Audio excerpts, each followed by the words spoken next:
Selamat siang Bapak Ibu sekalian. Kali ini saya akan sharing sedikit terkait dengan keyakinan kelas dan penerapan segitiga restitusi di sekolah.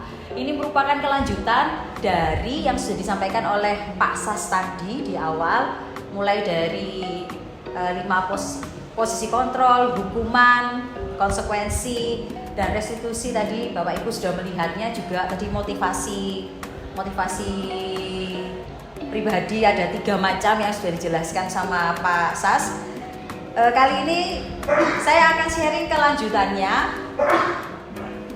bagaimana ada keyakinan kelas dan penerapan segitiga restitusi yang bisa ditanamkan di sekolah dari berbagai macam tadi, yang memanfaatkan dari teori kontrol, terus kemudian motivasi. Nah, ini akan dirangkum di sini.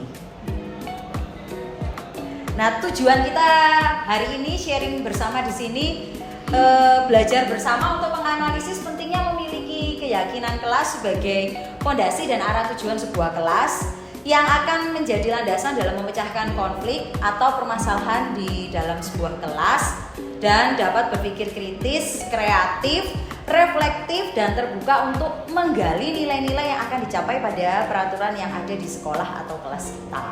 Kemudian kita akan belajar juga mengenai restitusi sebagai salah satu cara menanamkan disiplin positif pada murid sebagai bagian dari budaya positif di sekolah. Dan kita harapannya nanti bisa menerapkan restitusi dalam membimbing murid berdisiplin positif agar menjadi murid yang merdeka. Nah, keyakinan kelas. Nah, keyakinan kelas itu apa sih, gitu ya? Keyakinan kelas itu merupakan sebuah nilai-nilai kebajikan universal yang telah disepakati secara tersirat atau tersurat, lepas dari adanya latar belakang suku, negara, bahasa, maupun juga agama. Sehingga nilai kebajikan itu sama dimanapun. Yang kita yakini suatu hal yang baik. Nah, keyakinan kelas sendiri itu dibuat secara bersama-sama dengan seluruh murid yang punya nilai-nilai kebajikan yang bisa dipercaya bersama-sama. Nah, keyakinan kelas sendiri itu merupakan salah satu disiplin positif yang dapat diterapkan dalam membangun budaya positif di lingkungan sekolah. Dan di Sinlui 2 sendiri, sebagian besar kelas di tempat kita ada 12 kelas ini, sebagian besarnya itu belum memiliki keyakinan kelas. Yang sudah ada ini, yang sudah punya keyakinan kelas itu di kelas 12.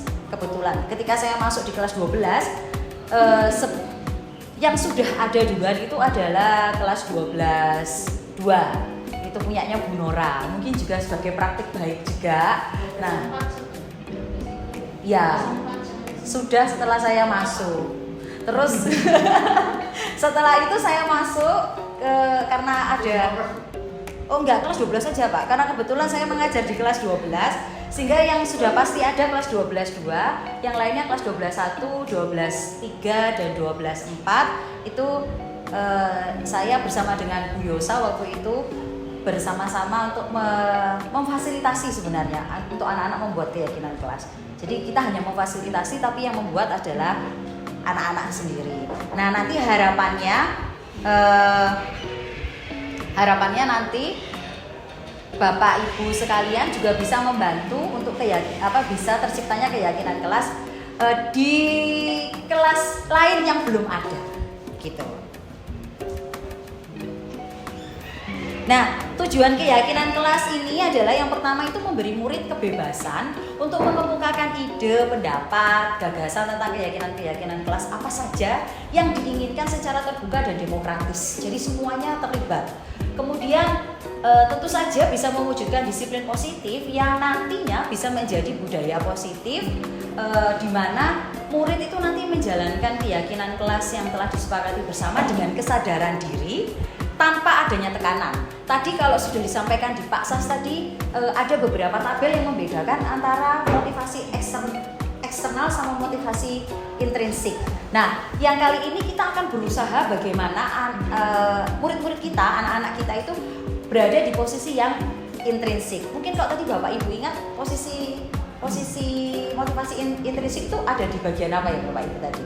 Kalau di 5 posisi kontrol tadi, 5 posisi kontrol guru. Kalau mungkin ingat tadi kan ada sebagai pembuku, pembuat rasa bersalah, sebagai teman, sebagai pemantau, terus yang terakhir adalah manajer. Nah, motivasi kesadaran diri yang intrinsik itu ada di posisi yang mana Bapak Ibu? Tadi mungkin kalau ingat, manajer, ya betul sekali Bapak Ibu, ada di posisi manajer. Nah, kita nanti inginnya anak-anak itu dari situ, ada di dalam membentuk budaya positifnya itu langsung berasal dari dirinya sendiri. Harapannya nanti kebiasaan-kebiasaan positif ini dilakukan dan tentu saja ada keteladanan dari seluruh warga sekolah, guru dan murid.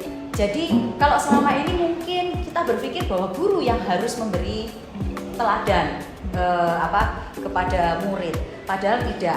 Kita sama-sama saling memberi teladan sehingga guru memberi teladan kepada teman-teman rekan-rekan sejawatnya, juga kepada siswa.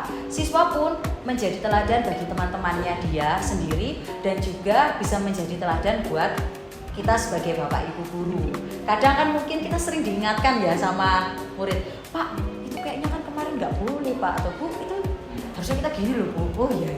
Nah salah satu halnya tuh jadi kita bisa saling memberi teladan satu sama lain. Kemudian kalau ini semua bisa terjadi, semuanya terjalin dengan baik, tentu saja para siswa-siswi kita, murid-murid kita itu pasti akan punya semangat belajar yang tinggi. Jadi mungkin selama ini kalau anak-anak kita tidak punya semangat belajar yang tinggi, mungkin salah satunya budaya positif atau disiplin-disiplin positif yang ada di sini itu belum diterapkan dengan baik sehingga belum menjadi budaya yang diyakini untuk dirinya sendiri. Nah, ini ciri-ciri keyakinan kelas biasanya tuh sifatnya lebih abstrak daripada peraturan yang lebih rinci dan konkret. Jadi merupakan pernyataan universal dan biasanya dibuat dalam bentuk positif, kalimat positif dan tidak terlalu banyak sehingga itu mudah diingat dan dipahami oleh semua warga kelas. Ini kalau peraturan itu kan rinci, seperti kalau kita di tatip itu kan tidak boleh terlambat dengan poin sekian, proses pembinaan sekian, jadi kan runtut panjang lebar. Nah kalau keyakinan kelas itu cukup sedikit saja tapi universal dan merangkum semuanya dan itu mudah diingat.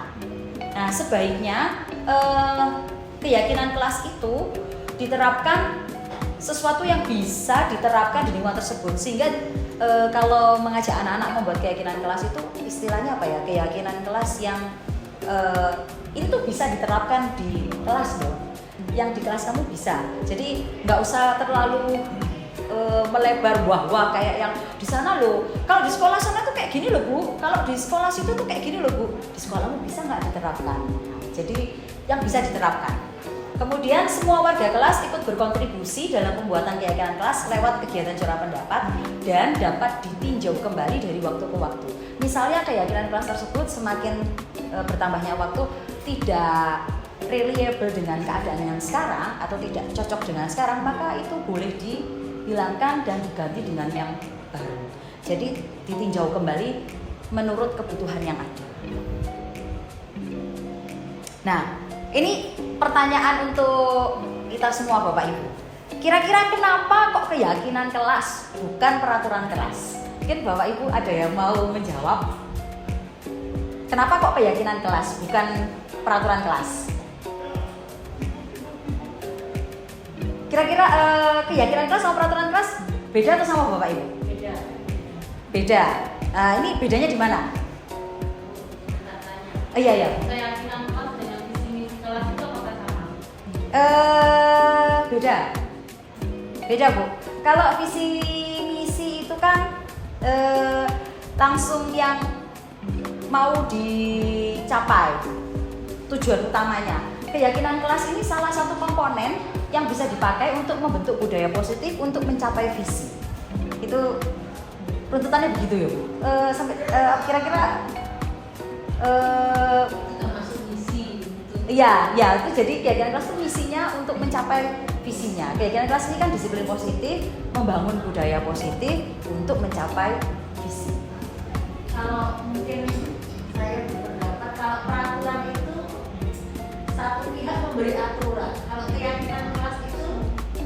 sudah diyakini satu komunitas itu untuk dilakukan bersama. Betul sekali Bu Novi. Ya, kurang lebih seperti itu Bapak Ibu. Jadi kalau peraturan kelas itu peraturan itu dibuat oleh satu pihak biasanya. Jadi sama seperti peraturan sekolah, anak yang mau masuk ke sini ya harus taat sama peraturan yang sudah dibuat sama sekolah. Sementara kalau keyakinan itu dibuat bersama-sama, dua pihak itu setuju ada peraturan. Kalau ada peraturan ini, kalau ada keyakinan ini setuju nggak? Setuju. Semuanya mau membuat bersama-sama. Jadi yang membedakan itu, kalau keyakinan memang itu melibatkan semua, kalau peraturan hanya satu saja. Sehingga kenapa kok harus keyakinan kelas harus sudah dibahas di depan motivasi intrinsik, karena itu dibuat sendiri oleh anak-anak dan bersama dengan mungkin bapak ibu guru, atau bapak ibu guru juga punya keyakinan yang disepakati bersama dengan anak-anak. Karena bersama-sama maka semuanya akan menjalankan itu dengan kesadaran dan enjoy, karena kita sepakat loh. Misalnya mungkin contohnya paling mudah aja, kayak wali kelas yang justru meskipun tidak wali kelas itu ikut terlibat membayar uang kas misalnya, itu kan karena bersama-sama menyepakati. Akhirnya siswa membayar uang kas, ya wali kelas ikut masa nanti kalau pas mau pergi bersama-sama kok wali kelas nggak ikut, ya ikut juga dalam uang kas. Misalnya salah satunya itu. Tapi ini contoh ya Bapak Ibu, tapi kalau ini lebih pada nilai kebajikan yang memang dibangun bersama. Jadi kalau memang saling menghormati misalnya, ya semuanya Bapak Ibu guru ya harus saling menghormati, juga menghormati muridnya juga menghormati Bapak Ibu gurunya. Jadi semuanya menjalankan bersama. Nah ini Bapak Ibu, kira-kira Bapak Ibu, ini kalau mau mengurutkan langkah-langkah utama dalam menetapkan keyakinan kelas, kira-kira bagaimana Bapak Ibu? Ini ada, saya kasih warna-warni merah, kuning, hijau, orange, putih, dan pink. Kira-kira yang pertama yang mana Bapak Ibu? Yang orange berdiskusi mengenai gambaran perilaku yang mencerminkan keyakinan kelas. Kemudian yang putih mengubah peraturan-peraturan menjadi kalimat yang lebih positif. Yang pink meninjau ulang keyakinan kelas dari waktu ke waktu. Yang merah berdiskusi memunculkan peraturan-peraturan yang perlu ditaati warga kelas. Yang kuning berdiskusi mengenai peran seluruh warga kelas. Yang hijau menyarikan peraturan-peraturan menjadi nilai kebajikan atau keyakinan kelas. Yang mana dulu kira-kira Bapak Ibu? Yang pertama. Kuning. Enggak apa-apa loh. Yang kuning berdiskusi mengenai peran seluruh warga kelas. Ada yang berpendapat lain? Hijau. Bu Ika hijau. Menyarikan peraturan-peraturan menjadi nilai-nilai kebajikan atau keyakinan kelas. Ada yang punya pendapat lain? Mau mulai nomor berapa? Pak Ben mungkin? Jingga. Pingi ya? Jingga ya Pak? Oren. Oh iya. Oren berdiskusi mengenai gambaran perilaku yang mencerminkan keyakinan kelas. Ini kok beda semua ya? Nggak ada yang sama sepatah sekata ini ya? Oh iya. Bu Yosa apa Bu Yosa kira-kira? Merah. Berdiskusi memunculkan peraturan-peraturan yang perlu dicatat warga kelas. Pak Sas, apa Pak Sas? Loh, sama nggak apa-apa, nanti kita lihat mana yang betul. Nomor 1 merah. Merah. Bu Feli apa Bu Feli kira-kira?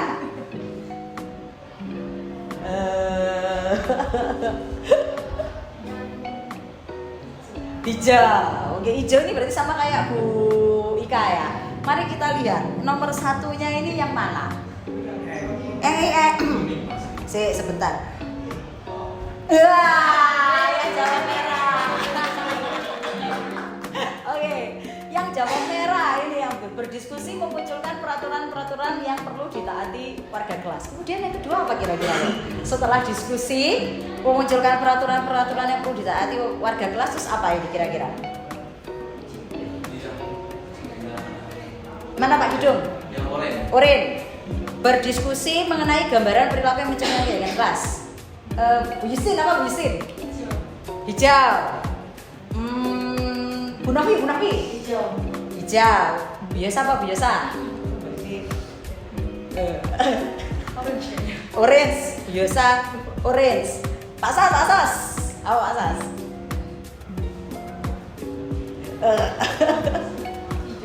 Putih ngawur. Putih. Atau merah. Ya.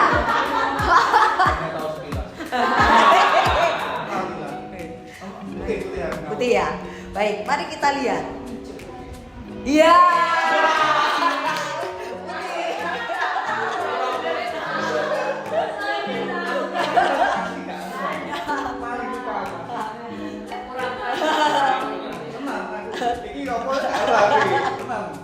Ya. Jadi kalau diskusi yang pertama biasanya tuh anak-anak nanti bilang tidak boleh mengejek nama orang tua, tidak boleh terlambat. Biasanya begitu anak-anak munculnya ketika pertama kali diminta. Nah yang kedua kita merubah peraturan-peraturan itu jadi kalimat yang positif. Jadi misalnya kalau tidak boleh mengejek, berarti apa kalau kalimat positifnya? Menghormati. Itu masih belum universal. Jadi menghormati orang lain, misalnya begitu. Salah satu bentuknya ya tidak menghina nama orang tua. Yang ketiga apa Bapak Ibu? Setelah kalimatnya dirubah jadi positif apa?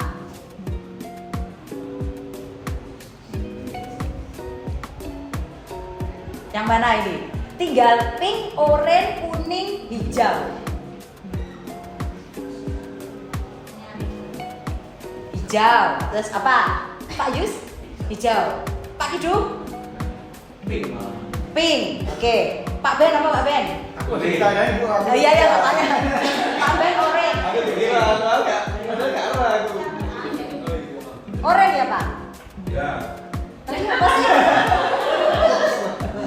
Kuning. Oh kuning. Pak Ben kuning. Ada lagi yang berpendapat lain? Ya. Kita lihat yang nomor 3 yang mana? Hijau. Tadi Bu Novi ya yang jawab hijau ya. Ya ini menyarikan peraturan-peraturan menjadi nilai-nilai kebajikan. Jadi sudah kalimat positif tadi kan bilang mengejek tadi dirubah kata-katanya. Tadi kan agak yang panjang bikinnya. Nah, kalau jadi keyakinan kelas lebih pendek lagi. Yang selanjutnya apa? Ini tinggal 3. Kira-kira apa? Ini menyarikan ini mencari atau Menyarikan, Pak. Jadi anak-anak yang sari berasal dari kata sari. Ya. Pokok. ya, jadi banyaknya anak-anak ngasih itu kan ada yang sama-sama itu Pak, dijadikan satu sampai ketemu nilai yang pas. Habis itu bukan mencari loh Pak, menyarikan. Lanjutnya apa? Kira-kira Bapak Ibu setelah ini? Orange. Semuanya sepakat orange nih. Ya. Mari kita lihat apakah betul? Yeay, ternyata betul. Berdiskusi mengenai gambaran perilaku yang mencerminkan keyakinan kelas. Menghormati itu perilakunya apa aja sih? Misalnya tadi seperti tidak menghina nama orang tua, terus tidak mengganggu tidak mengejek temannya atau membuli, itu salah satunya. Terus selanjutnya apa? Ini gampang lah, ini tinggal 2. Ya jelas. Yang selanjutnya adalah berdiskusi mengenai peran seluruh warga kelas. Nah ini kalau ini biasanya kalau di tingkat dasar itu Bapak Ibu guru itu memetakan apa yang harus mana tugas murid, mana tugas guru, mana yang bukan tugas murid, mana yang bukan tugas guru. Nah tapi karena kita tuh di level SMA pemikirannya jauh lebih luas dan sudah bisa diajak berdiskusi, jadi kita tidak perlu yang langsung membuat tabel-tabel begitu itu karena terlalu lama kalau menurut saya. Kalau bisa mungkin lebih dari 2-3 kali pertemuan karena dengan tabel Y, tabel T dan segala macamnya. Kita cukup di sini. Dan yang terakhir meninjau ulang keyakinan kelas dari waktu ke waktu. Nah ini kemarin saya melakukan praktek pembuatan keyakinan kelas yang tadi sudah sempat saya ceritakan sharing di depan tadi. Karena kelas 12 cuma ada kelas 12.2 saja, maka kelas 12.1, 12.3 dan 12.4 ini membuat keyakinan kelas. Yang pertama saya lakukan adalah saya menjelaskan makna dan tujuan keyakinan kelas itu seperti apa sih. Terus kemudian saya meminta setiap anak menuliskan peraturan yang harus ditaati warga kelas, setiap individunya ya, ini anak-anak. Jadi saya kasihkan post-it gitu, bentuk bintang. Mereka menuliskan, saya bagi mereka kemudian dalam kelompok barisan.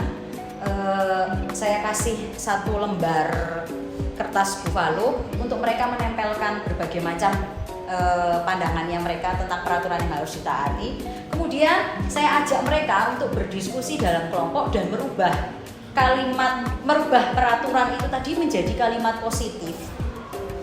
Kemudian kemudian dia memilih beberapa yang sama. Jadi misalnya kan setiap kelompok ini mungkin ada yang sama, yaudah dijadikan satu.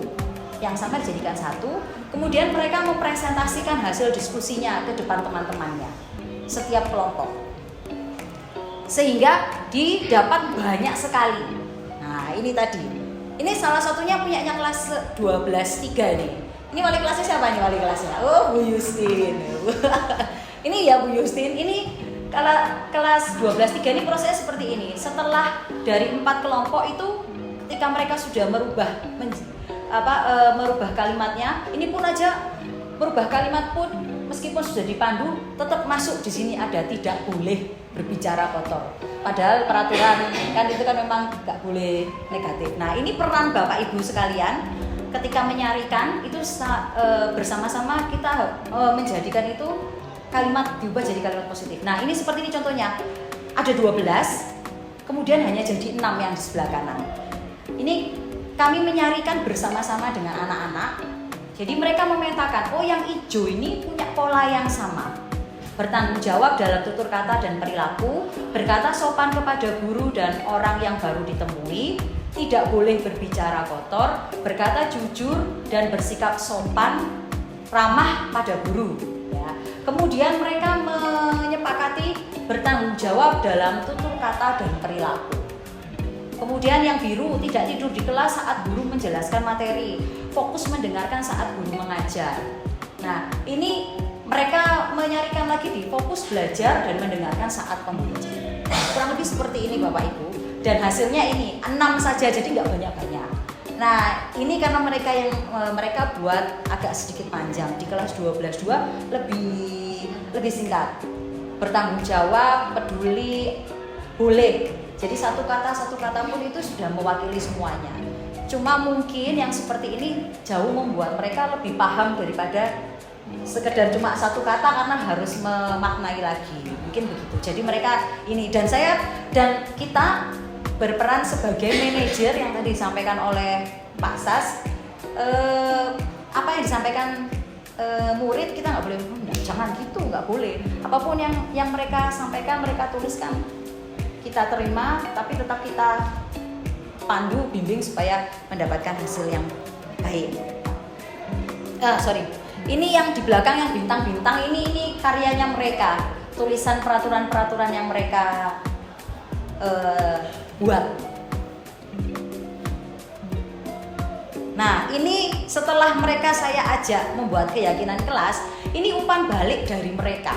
Saya tanya, apa yang dapat kamu pelajari tentang keyakinan kelas? Bagaimana perasaanmu ketika terlibat dalam membuat keyakinan kelas? Mereka bilang, lebih sadar diri, nilai dari kebajikan, belajar dan mengingat kembali isi keyakinan kelas secara meluas.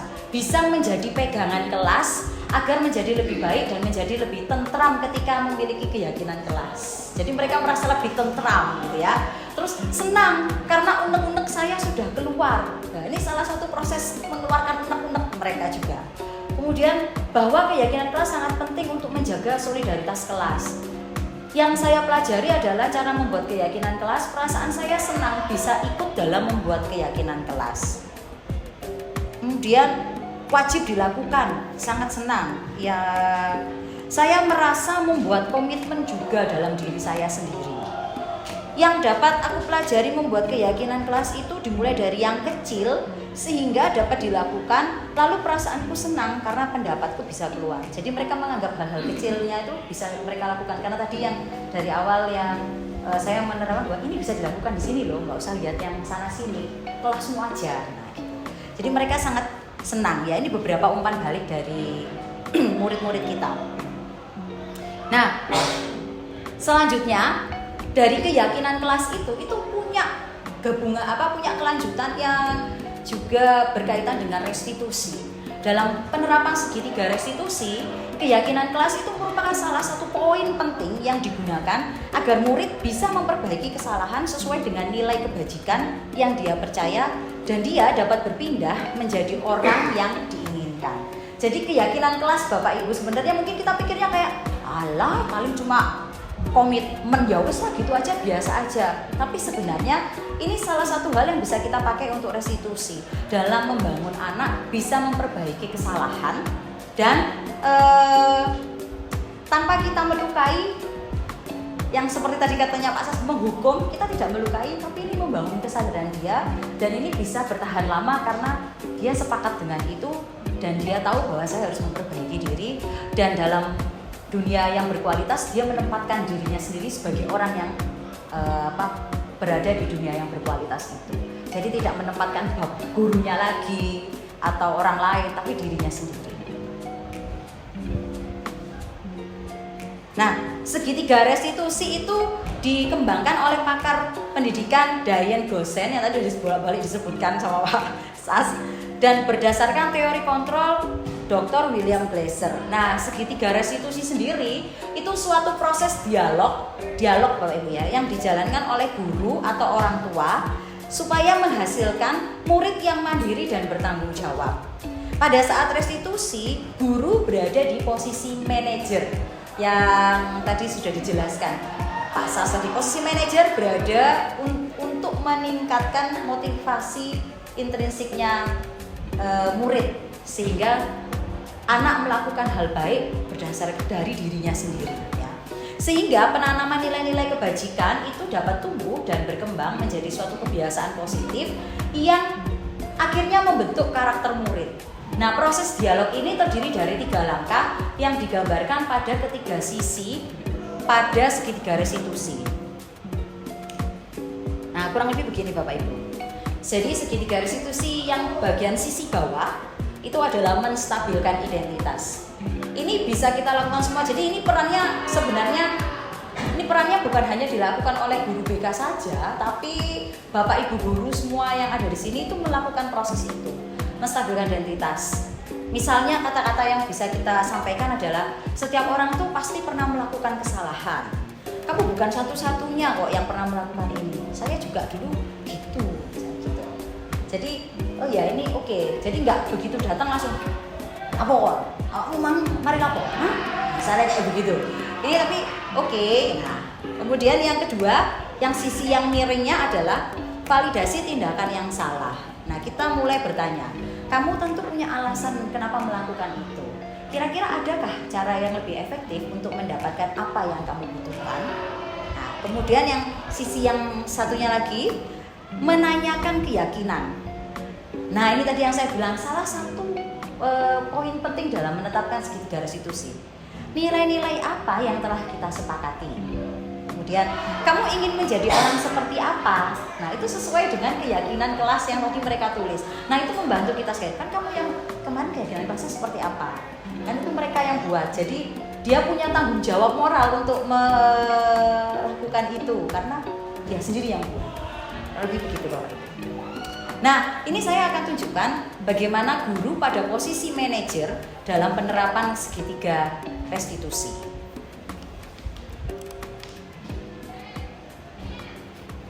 Silakan. Halo Jen. Halo Bu. Tadi Bu Aska dapat laporan dari ketua kelas. Katanya kamu lagi marah banget ya? Iya Bu. Apa yang bisa Ibu bantu? Apa sih Bu jadi?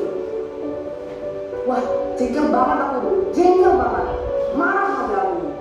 Dia tuh kok konten-konten orang tua aku sih. Kamu nggak suka banget gitu loh. Kayak gak sopan banget, udah kasih tau berkali-kali. Dia tuh langsung ngeyel, kasih tau banget. Ya saya gak terima lah Bu. Oke, pasti kamu merasa gak terima dan jengkel kan? Ibu pasti juga akan merasa jengkel kalau orang tua ibu jadi barang-barang dan berjuang. Terus saat itu terjadi, apa yang kamu lakukan? Ya saya marah banget lah Bu.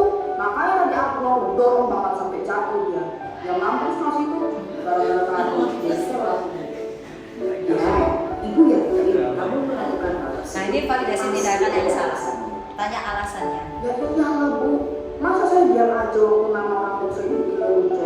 Makanya kan saya gituin Bu. Wajar lah, menghormati orang tua pasti sesuatu hal yang penting buat kamu. Mungkin aja kamu nggak sampai memukul dia. Nah iya Bu, untung saya masih sabar banget, nggak sampai mukul dia. Meskipun tadi saya jengkel banget minta ampun. Nah, coba sekarang kamu ingat lagi Ini proses menanyakan keyakinan. dorong aku sampai jatuh ke lantai. Kira-kira tindakan kamu sudah sesuai belum dengan keyakinan kelas atau prinsip kamu? Ini menanyakan Enggak keyakinan. Bu, sebenarnya saya itu bukan tipe suka bertengkar Bu, lalu sampai berdepan gitu. Jadi, keyakinan mana yang gak sesuai dengan keinginan kamu? Saya tuh sebetulnya sangat menjaga kerukunan Bu. Cuma tadi gara-gara saya lagi emosi, makanya aku gak bisa jaga kerukunan itu Bu. Ibu ingat, ada juga keyakinan yang kita sepakati bersama dan perlu kita lakukan ketika kita sedang marah. Betul tidak? Betul sih Bu. Harusnya tuh lebih bersabar sama kasih waktu biar aku bisa berpikir sebelum tindak Bu.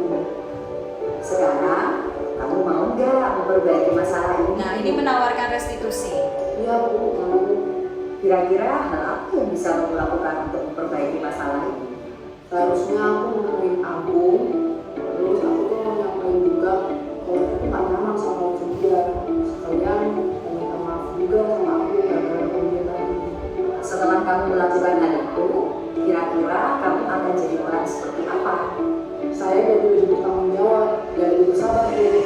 Oke, kalau gitu, sekarang mari kita selalu mengingatkan keyakinan kelas kita bersama-sama.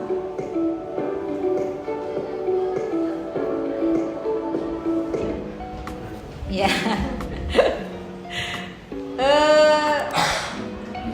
Itu tadi kurang lebih penerapan segitiga restitusi. Jadi keyakinan kelas tadi kalau itu sudah dibuat itu bisa ditanyakan kepada siswa-siswi kita atau murid-murid kita ketika kita mau menyelesaikan masalah masalah murid atau kesalahan yang sudah dilakukan murid. Jadi tidak ada justifikasi kayak tadi kamu salah atau bertanyakan peraturannya apa, kamu ya harus gini, enggak, tapi lebih pada restitusi itu lebih pada kita banyak bertanya, dialog dengan mereka dan kita menawarkan berbagai alternatif.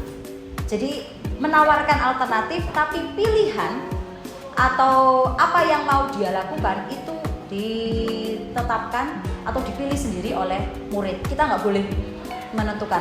Yang sering kita lakukan biasanya begini. Kamu tadi kan habis dorong Agung toh, ya wis kono minta maaf, terus nggak bawa ibu. Nah, itu bukan salah satu bentuk restitusi. Karena apakah dari meminta maaf itu akan segera menyelesaikan masalah? Tentu tidak. Nah, restitusi itu adalah menanyakan bukan hanya sekedar meminta maaf, tapi apa yang bisa dilakukan si pembuat salah ini tadi untuk bisa memperbaiki hal yang dia lakukan, baik untuk dirinya sendiri, untuk perkembangannya dia, tentu juga untuk orang lain yang dia kenai salah tadi. Nah, ini tadi yang menstabilkan identitas. Inti dari menstabilkan identitas tadi itu adalah membuat kesalahan itu adalah bagian dari proses pembelajaran. Jadi salah itu nggak apa-apa, itu proses kita dalam belajar. Mengubah identitas murid yang gagal menjadi orang sukses. Maksudnya kalau gagal itu sudah kadung salah melakukan itu kan. Nah ini kita ubah, ya wis nggak apa-apa, kamu bisa memperbaiki gitu.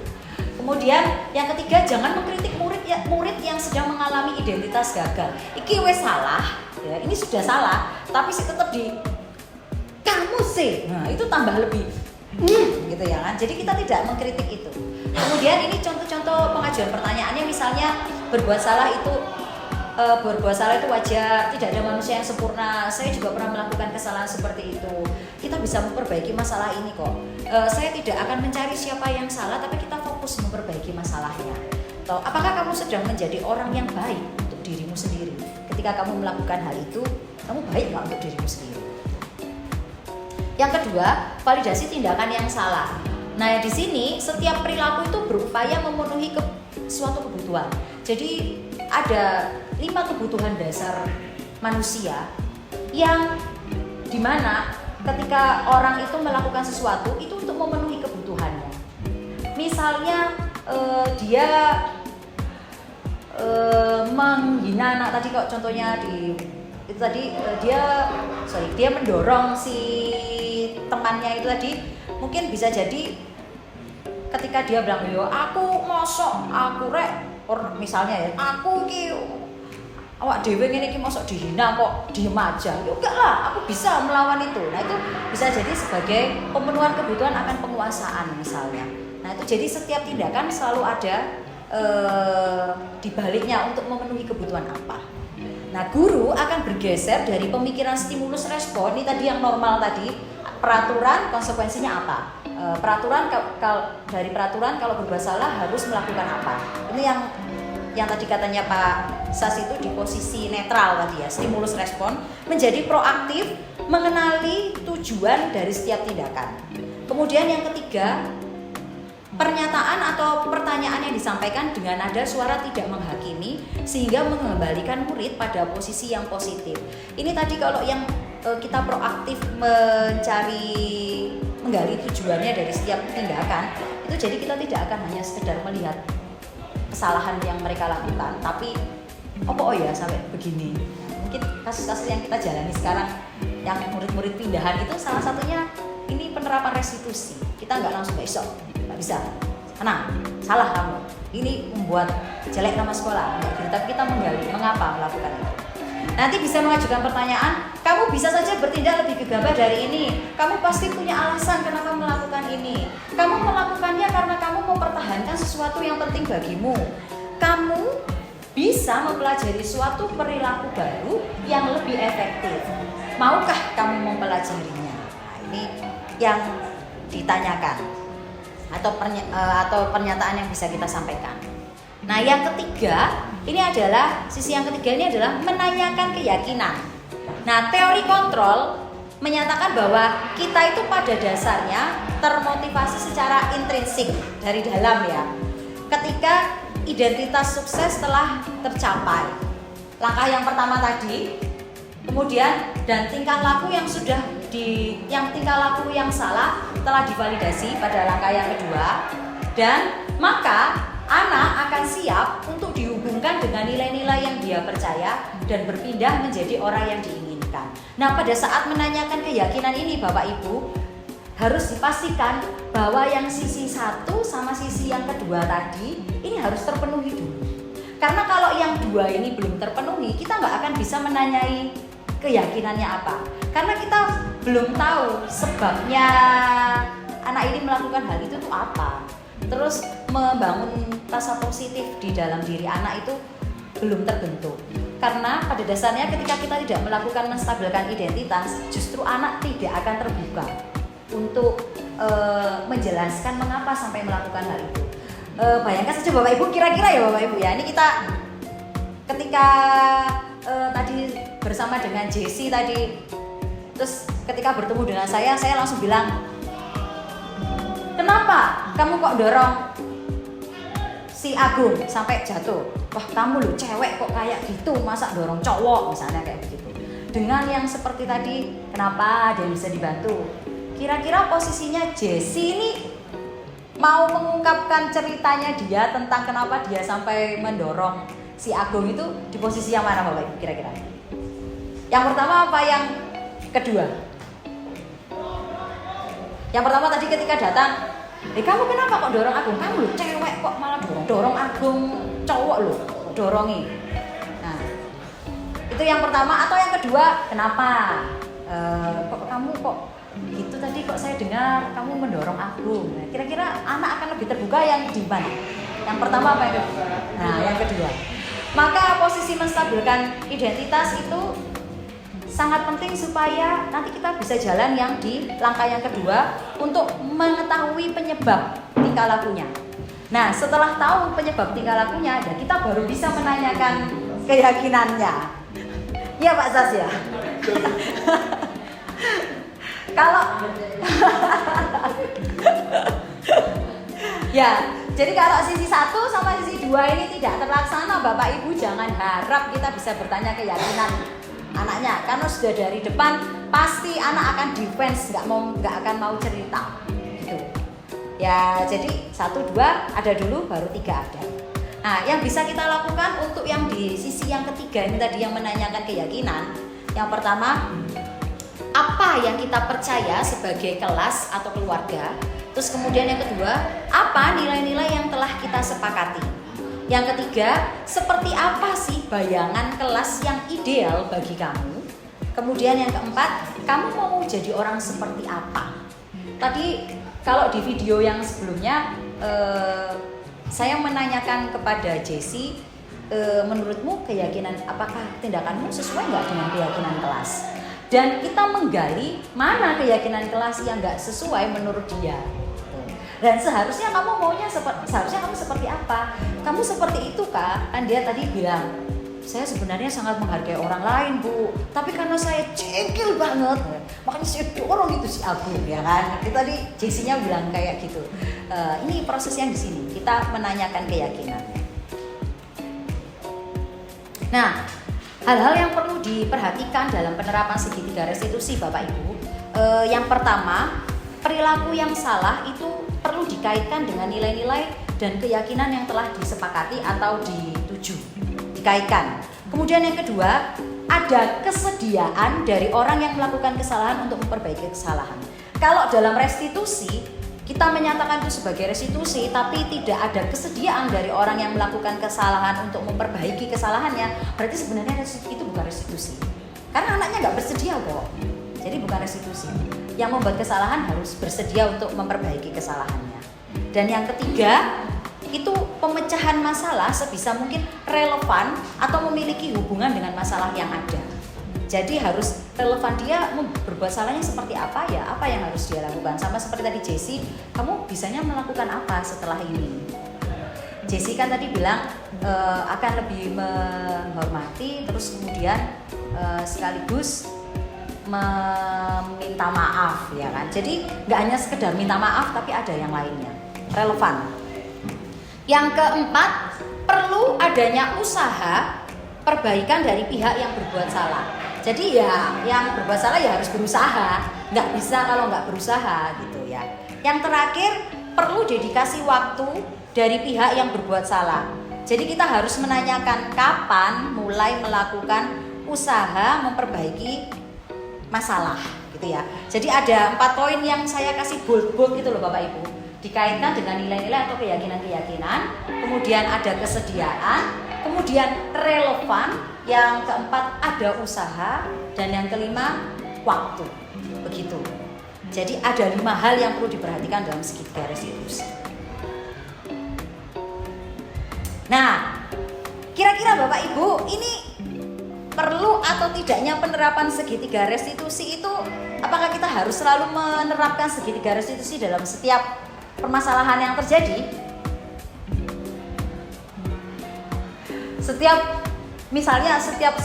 Ketika siswa melakukan kesalahan, dalam setiap kesalahan yang dilakukan siswa itu, apakah kita harus selalu menerapkan segitiga restitusi? Oh, enggak tahu. Sebaiknya. Oke. Ya, sebaiknya memang kita menerapkan restitusi, tapi kita harus bergantung pada ringan dan beratnya suatu masalah. Jadi kalau masalahnya ringan, Bapak Ibu, kita nggak perlu mulai dari menstabilkan identitas dari awal gitu. Kita bisa langsung aja menjalankan segitiga restitusinya itu dengan semudah menanyakan apa keyakinan yang kita sepakati. Jadi langsung aja. Kalau ringan, ini yang ringan. Kalau yang nggak ringan ya kita harus tetap dari awal supaya mereka mau menceritakan itu. Kalau ringan, misalnya dia merobek buku temannya atau apa gitu, yang bisa langsung tanya, loh kenapa kok kamu sampai merobek buku temenmu misalnya kayak gitu. Yang biasa-biasa saja tuh boleh. Tapi kalau yang memang yang lebih kasusnya berat, tapi Bapak Ibu bisa mengukur sendiri ya, ini secara subjektif. Kalau yang berat kita nggak mungkin langsung tanya kenapa kamu melakukan itu. Misalnya contohnya menemukan ada siswa-siswi yang mencuri misalnya, kita nggak mungkin langsung kenapa kenapa kamu kok sampai mencuri? Wah itu kan langsung pasti shock juga. Atau mungkin misalnya apa keyakinan yang kita sepakati, mencuri itu betul apa tidak? Dan kita nggak akan menemukan penyebab masalahnya kenapa sampai mencuri. Karena penyebab anak mencuri itu banyak, bisa jadi penyakit atau bisa dia mau memenuhi kebutuhan hidupnya atau memang hanya sekedar ingin menjahili temannya saja. Nah, ada banyak perbedaan. Nah, itu butuh segitiga restitusi, nggak bisa langsung. Nah, tapi bisa jadi kayak kemarin yang sudah dilakukan sama Bu Anjar ya. Nah, itu salah satu bentuk restitusi tapi yang karena masalahnya ringan. Kemarin saya sempat melihat Bu Anjar ketika ada anak yang mencoret-coret papan pengumuman dengan menuliskan namanya sendiri sepanjang papan pengumuman itu. Nah, yang dilakukan Bu Anjar itu kan enggak piye opo kamu, tapi kan Bu Anjar juga waktu itu saya lihat menerima dia. Ya saya senang kamu mau jujur mengakui kamu melakukan hal itu. Saya senang sekali. Loh, kenapa kok mau melakukan itu kan langsung kan, dan dia langsung terbuka. Karena diawali dengan saya senang loh kamu mau jujur sama saya, kamu langsung mengakui. Kamu melakukan itu kenapa? Dan saya lihat si anak langsung menceritakan ya Bu ya. Bilangnya kenapa Bu? Iseng. Karena pengen nulis aja, pengen saya nulis. suka gambar. Karena dia suka menggambar. Bisa jadi salah satu pemenuhan kebutuhannya si anak tadi karena dia suka menggambar, itu bisa jadi dia pemenuhan kebutuhan untuk rasa untuk diperhatikan, kasih sayang, butuh akan kasih sayang. Ketika namanya ditulis di situ, maka akan banyak orang yang lebih memperhatikan dia. Itu salah satu bentuk pemenuhan kebutuhan. Nah, salah satunya begitu Bapak Ibu. Bapak Ibu, kira-kira sampai di sini adakah yang mau ditanyakan atau yang mungkin mau didiskusikan terkait dengan penerapan segitiga restitusi? Mungkin kasus-kasus yang terjadi yang ditemui Bapak Ibu, kita bisa ulas bersama. Kira-kira itu perlu dengan segitiga restitusi atau tidak?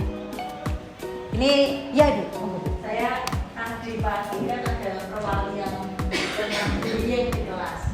Kebetulan saya menggantikan Bu Dita di kelas 12 kota. Di situ setelah saya menjelaskan bullying, salah satunya di situ ada kasus-kasus bullying, contoh-contohnya termasuk pemalaan. Terus setelah selesai perwalian tematik, saya berikan waktu kalau ada mungkin ada permasalahan kelas yang perlu dibicarakan. Saya kembalikan ke ketua kelas waktu itu Yosefin, ketua kelasnya. Yosefin izin saya, boleh tidak kalau saya menagih anak-anak uang kas gitu. Terus anak-anak, loh bu, nggak boleh, bu, ini pemalaan bu, pemalaan. Terus dari situ saya lihat salah satu keyakinan, loh keyakinan kelas mau apa? Ya betul bu, semua pengurus kelasnya bilang itu loh nomor 9. Jadi memang itu bukan pemalaan, tapi memang itu satu keyakinan yang harus ditaati semua. Contoh. Berarti hari ini Bu Novi melakukan tapi mengalami tapi yang ringan ya Bu ya, yang masalah ringan jadi bisa langsung menanyakan keyakinan itu tadi. Kalau Bapak Ibu yang lain mungkin mau sharing terkait dengan yang sudah dialami atau mungkin sekarang lagi mengalami masalah tersebut terus masih bingung cara kira-kira ini bener nggak ya menyelesaikannya? Iya silakan Pak Yus. Beberapa hari terakhir ini banyak yang barang ketinggalan, barang-barang jauh. Ya, tapi di sisi lain memang repot gitu. Tapi di sisi yang lain saya melihat bahwa pasti banyak baik. Artinya menemukan HP itu bisa ketika mereka ngambil, saya tanya dulu kok bisa sampai hari ini ngambilnya. Mereka cerita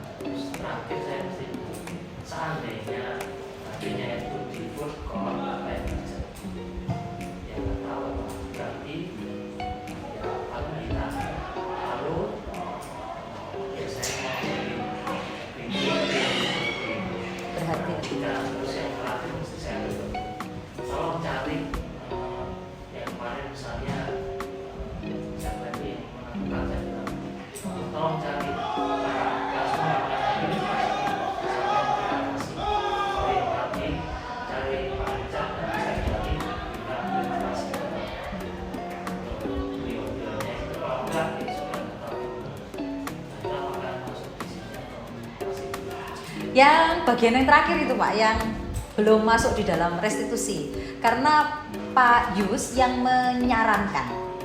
Ketika kita menyarankan, bukan berdasarkan inisiatif murid, itu berarti belum restitusi.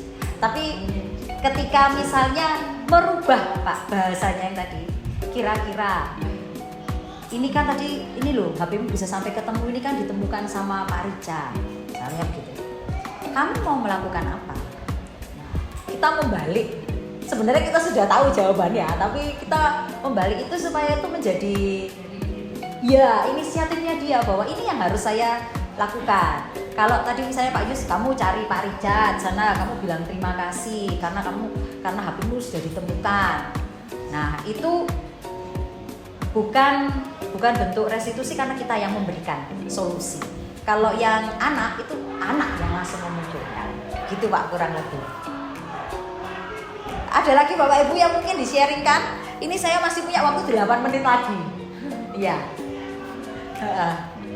Mungkin ada yang mau di-sharingkan Pak Sas, mungkin Pak Sas. Oh, atau Pak Dedi ini yang sebagai guru BK ini. Nah, ini gimana Pak Dedi? Kan apakah sudah kesehariannya menerapkan restitusi kah? Atau justru sebagai penghukum Pak? Nah, ketawa nih Pak Dedi ini. Oh, dua-duanya. Ya, kadang walaupun secara tidak langsung. Oh, gitu ya. Misalnya ya Pak ya, kalau lagi main basket nggak pakai seragam, push up. Ya. Ya, Pak Dedi menerapkan sebagai penghukum dan kadang-kadang restitusi ya. Tapi yang penghukum kan untuk yang ringan-ringan ya Pak ya. Tapi meskipun sebenarnya tidak diperbolehkan ya Pak ya. Semoga Pak Dedi kan tadi sudah ikut sesinya Pak Sas, ikut sesinya saya ya Pak ya. Setelah ini bisa menerapkan itu Pak. Oh sudah. Sekarang dicubit aja. Oh iya. Kenapa? Oh dicubit apa lagi loh Pak? Ya jangan loh Pak. Malah dicubit.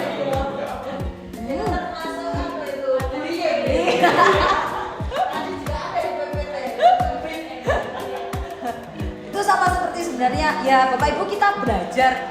Saya sendiri juga tidak sepenuhnya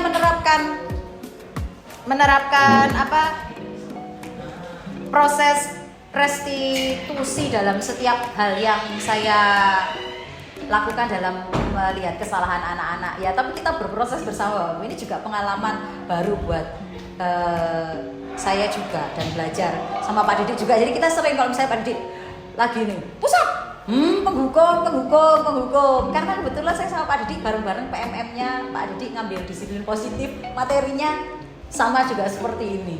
Tapi yang restitusi belum. Yang restitusi belum ya Pak? Nah ini sekarang dapat Pak. Oke. Nah ini Bapak Bapak Ibu, penerapan segitiga restitusi itu dengan mengajukan pertanyaan yang bermakna. Jadi kita mengajukan pertanyaan itu penuh makna ya. Itu diharapkan ada 3 hal. Yang pertama, murid itu harus menjadi lebih kuat secara pribadi. Kemudian yang kedua, dapat membuka wawasan murid agar dapat menyelesaikan permasalahannya sendiri. Kalau dari restitusi dengan kita mengajukan pertanyaan, kemudian siswa atau murid itu menentukan sendiri solusinya, dia harus bagaimana, apa yang harus mereka lakukan, otomatis dia akan menjadi lebih kuat secara pribadi karena pendapatnya yang dia berikan itu ternyata aku melakukan ini itu betul loh ya, itu apresiasi buat dirinya sendiri dan itu menguatkan dia secara pribadi bahwa saya seorang Ariska ini bisa memperbaiki kesalahan yang saya buat dan saya jadi pribadi yang lebih baik lagi dan guruku mengiyakan itu kok, berarti ada penguatan untuk saya bahwa saya jadi lebih baik lagi. Kemudian yang kedua, membuka wawasan karena akhirnya murid itu akan berpikir, aku harus ngapain ya supaya bisa menyelesaikan masalah ini tuh dengan baik gitu, nggak hanya sekedar minta maaf saja. Nah, Bapak Ibu di sini misalnya begini, ketika bertanya, jawaban anak kira-kira yang diucapkan sama anak-anak itu tidak relevan, apakah kita boleh memberikan beberapa contoh solusi? Kira-kira kalau di segitiga restitusi, kira-kira kita boleh nggak memberikan beberapa contoh solusi?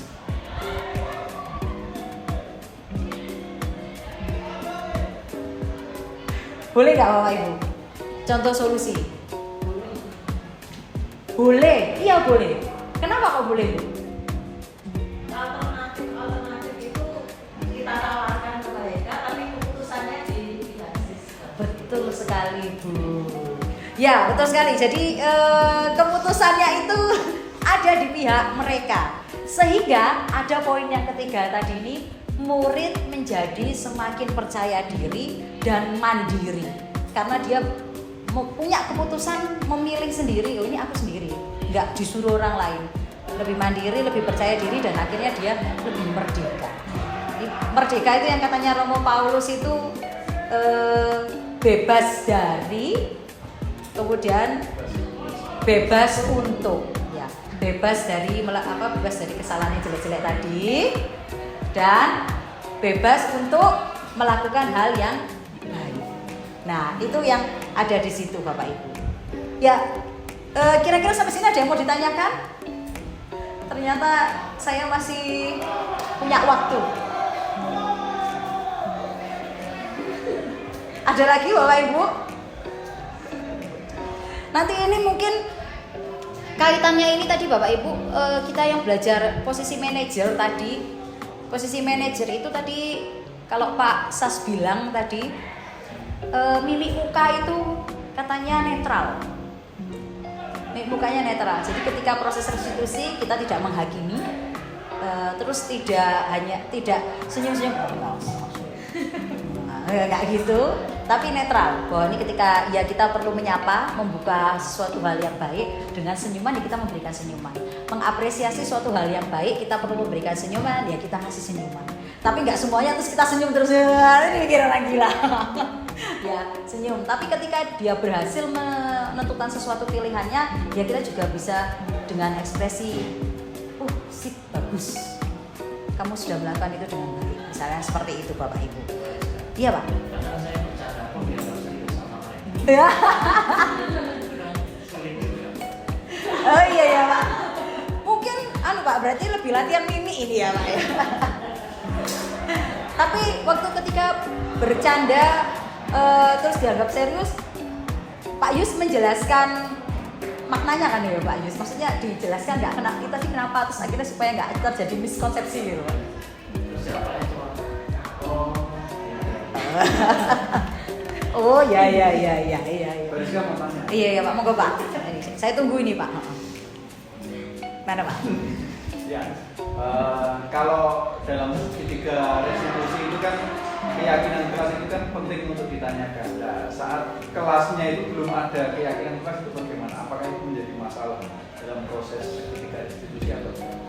Kalau kelasnya belum mempunyai keyakinan kelas, sebenarnya itu tidak menjadi masalah untuk proses penerapan segitiga restitusi. Nah, kita bisa menggantinya dengan bertanya keyakinan yang dibuat dirinya. Nilai positif apa yang dia bangun untuk dirinya, Pak? Gitu sih, Pak. Tapi harapannya, Pak, supaya ini nanti bisa berpengaruh untuk semua anak, Pak, di dalam kelas dan menjadi budaya positif, keyakinan kelas itu butuh ada. Nah, mungkin nanti ini setelah ini kan Pak Yus wali kelas 10-2 mulai bisa membuat keyakinan kelas. Pak Sas, wali kelas berapa Pak Sas? 11-1 segera Pak dibuat keyakinan kelasnya. Nanti bisa jadi aksi nyata produknya ya Pak ya. 11-1, 10-1, 12-4 ini karena sudah dibuat bisa langsung diterapkan, direstitusikan tadi seperti yang di 12-3 bisa langsung direstitusikan seperti yang tadi katanya Bu Novi. 12-4 11-2 sudah ada Pak keyakinan kelasnya. Kalau keyakinan kesepakatan pada komite itu di awal itu sudah kita membuat. Nah, itu kita karena itu belum ditempel untuk draftnya. Kalau kemarin yang saya lakukan itu mereka untuk saya suruh maju-maju apa yang menjadi dirimu sendiri sama kelas, terus habis itu terus dibuatkan poinnya itu apa. Tapi belum ada tempelan untuk itu. Itu apakah kita harus mengulang membuat lagi atau bagaimana? Apa yang sudah ada itu ditulis itu. Nah, itu kan berarti sudah ada proses membuat peraturan, Pak. Menyarikan. Nah, nanti kita masuk ke proses yang menyarikan tadi. Ini proses yang mana tadi itu yang di awal itu ya. Menyarikan. Nah, sebentar.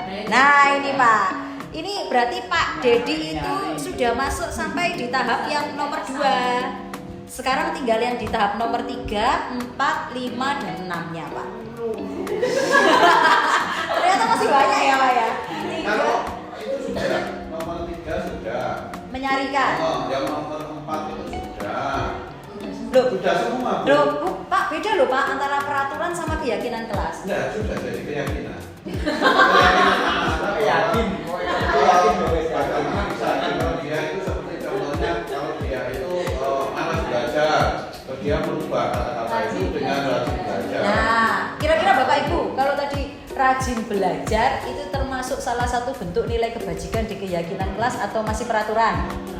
Nah, masih peraturan Pak itu Pak, sehingga itu Lebih masih semangat. di poin di 3 bertanggung jawab. Misalnya rajin belajar itu berarti maksudnya bertanggung jawab pada tugas atau apa. Jadi poinnya itu tidak yang rinci Pak, sehingga tuh nanti jadinya cuma 6 atau 5 saja di dalam satu kelas. Satu itu. Pilih ke semua dari sekitar ada 12, terus itu terus disaring menjadi satu menjadi Operasi juga menyarikan. Satu Pak. Iya. Nah satu itu isinya apa Pak? Satu kalimat Kalimat panjang. Loh ya. Nanti jadi visi misi Pak nanti Ya, jadi. jadi kalimat yang panjang saya lupa itu. Kalimat panjang yang bagaimana untuk menghidupkan kelas itu. Nah, jadi visi nanti jadinya. Itu makanya tadi mungkin karena Bu Ika juga sempat tanya visi mungkin karena itu kali ya bisa dijadikan satu. Misalnya ini loh Pak, kayak gini loh Pak. Keyakinan kelas ini loh. Bertanggung jawab dalam tutur kata. Nah, itu sudah dari 1 sampai 12 terus Semua, Pak, ya? terus disimpulkan Jadi dari satu. anak-anak jadi satu kalimat itu. Ya mungkin nanti bisa mungkin yang lebih mudah diingat Pak karena keyakinan kelas itu bersifatnya abstrak dan lebih mudah diingat oleh semua warga kelas. Pak Dedi aja lupa keyakinan kelasnya tadi ya kan? Karena yang membuat anak-anak ini hanya memperhatikan itu. Saya hanya memperhatikan bagaimana anak-anak SPP lungan. Terus tugas-tugasnya mengumpulkan, terus kalau nilainya yang jelek segera minta revisi. Seperti tadi itu mulai sama Natalia, ayo kemarin diingatkan Bu Novi segera mengumpulkan. Setelah ini ya Pak ya, setelah ini. Ya, baik Pak. Ya Bu, ya. Baik. Ya. Ya Pak, nanti setelah ini mungkin bisa melanjutkan Betul. keseluruhan nanti supaya tahap yang nomor 3, 4, 5, 6 nya bisa dilakukan ya Pak ya. Ya. Ya Pak Yus. Di 10.2 itu rumusannya cuma pendek 3 kata, solid dan berprestasi. Cuma itu perlu dirinci lagi Pak. Kalau memang solid dan berprestasi itu bisa menerapkan semua, Pak, itu tidak apa-apa. Tapi itu kan yang berdasarkan dengan keyakinan yang anak-anak itu. Tapi solid yang seperti apa? Solid, oke, berprestasinya ini apakah di situ aja? Nanti mungkin komponen kayak menghormati, menghargai ini kebajikan yang lain itu mungkin bisa ditambahkan Pak. Karena berprestasi itu tidak ada masuk dalam misalnya menghormati atau kalau solid kan ya bisa bersama-sama masih bisa. Cuma poin-poin yang penting lainnya mungkin bisa ditambahkan. Syukur. Ya nanti tinggal dikembangkan berarti sebenarnya. Ya Bapak Ibu, demikian dari saya. Terima kasih, ini diskusi yang luar biasa ini ya. Moga-moga nanti bisa kita terapkan bersama-sama untuk Bapak Ibu wali kelas yang ada di sini bisa dieksekusi dengan baik. Kami berterima kasih, saya sama Pak Sas tadi yang sudah bersama-sama di sini dalam 2 sesi ini. Saya mohon maaf bila ada salah-salah kata atau mungkin ada kesalahan penyampaian materi saya. Semoga sharing kita bersama-sama hari ini bisa membawa dampak yang baik dan bisa membangun budaya positif baik di sekolah. Terima kasih Bapak Ibu sekalian.